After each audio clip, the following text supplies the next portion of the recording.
Welcome to Cyber Espresso podcast, your quick shot of cybersecurity insights with industry leaders. I'm privileged to have Hussain AlKhalsan today in my podcast. Hussain, welcome to our podcast. Thank you, Murat. Thank you very much. It's a pleasure having you and pleasure to be here to share some insights from our experience. And I would like to thank you very much for this opportunity. Likewise, Hussain. So, Hussain, you spent nearly 2 decades in cybersecurity and risk management. With AI accelerating now at a pace we never seen before, how is this changing the way you work? What do you do to stay ahead of the curve? Great question. Honestly, the biggest change I would say is the speed, right? So we're doing things in a much a better speed, I would say, right? So previously, the team will spend, some considerable amount of time to go through, like, data and a lot of analytics and all those to understand what's happening, and then, you know, most of the time it's like chasing a noise, right? More than trying to really look at what actually matters. So I think this changed a lot, and we spend less time and to chase the noise, but at the same time, that gives you a breadth of more visibility. I would say you do more in a much less time. So I think this is how AI changed, the way people work. But definitely when it comes to cybersecurity, time to respond or time to really analyze and these things should be really fast in the way that we use it. Now, I wouldn't say we blindly completely trust it, right? Because at the end we need to ensure that human is in the loop to ensure that we validate, whatever AI is really recommending or even AI is analyzing. So that's where the expertise, the human expertise comes into play to make sense of what comes back from AI.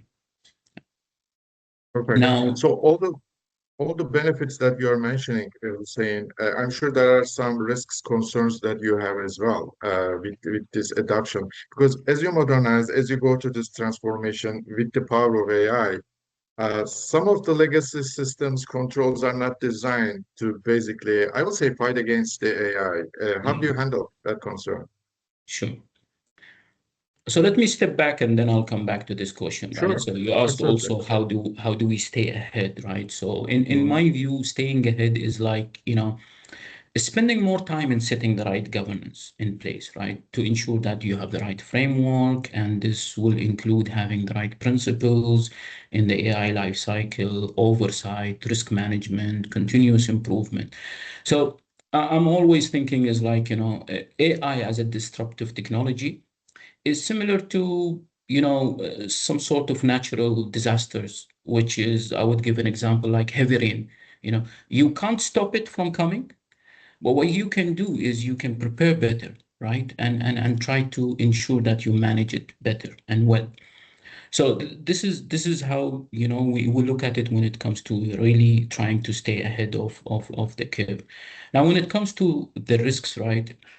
You rightly mentioned, there are two ways. If we step back a couple of years, into the way legacy IT or legacy banks would work is, you own everything. Everything sits behind a controlled, walls where everything is controlled, and you can, make sure that this is well maintained. And nowadays, you have with the cloud, APIs, open banking, open finance, and dozens of partners that are plugged into your environment, right? Now, the risk completely shift now. A big chunk of this risk is now shifting into someone else's environment or shop. This is the way how we see. So we focus majority on the identity because we believe the identity is the front door of everything else nowadays. Um, Now, because everything also ships very fast, right? What we need to ensure is the security is there from day one. It's like a puzzle. You can't fix security at the end when the puzzle is completed, right? And hoping that it will not fall down one day. So it's the opposite, right? It's making sure that security will be part of the puzzle once you are trying to build it. So yeah, I mean, risks are always there, but it's the way how we look at it to ensure that security comes into the day one in terms of secure by design approach. Yeah. I mean, you mentioned an important thing around the human oversight. As you know, Europe AI Act is coming as of August 2, and like many others, like GDPRs, it comes very restricted, and many companies like go through it, replicate it. And human oversight is a key point, and there are a lot of discussion now. As AI is getting more complex, how are we going to put the control? But I think we will all observe and we will all learn with the benefits and the risks that it's bringing. Another topic I want to ask, I think you have a lot of experience and knowledge on this around the shadow AI. I mean, with the AI now is a very popular umbrella term. There are a lot of acronyms going, but one of the phrases we are hearing a lot is the shadow AI. So, from your experience, what exactly is shadow AI, and is there a way to avoid it? Again, good question, and has been a concern among many security professionals in the community, right? I've been talking about this in different conferences as well. So, in layman words, shadow AI is really the AI tools that were never approved to be used within an environment, right?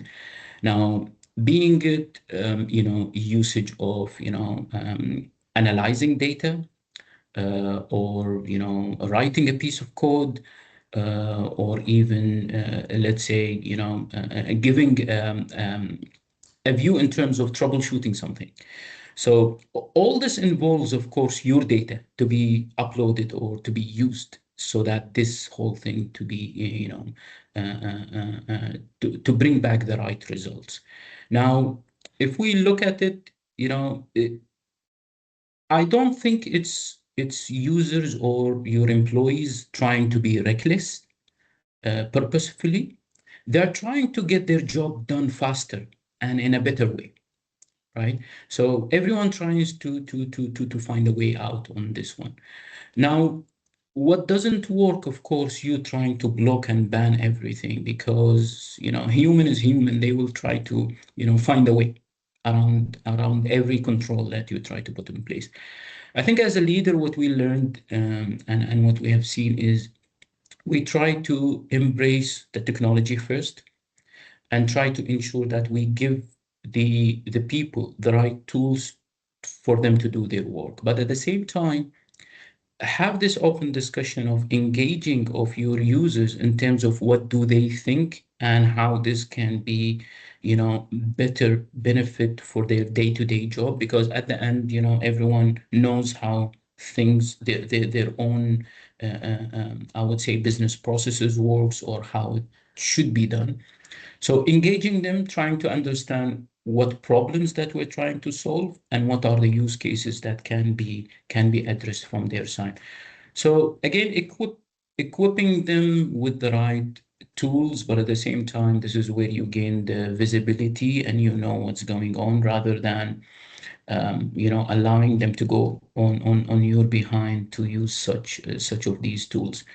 Um, Sometimes it's we don't fight this shadow eye by pretending it's not there, right? It's already there, and we know it. And I think it's more around being proactive approach to address these problems, to ensure that we have the trust between the employees and the way how they will be able to achieve their day-to-day work. Very good.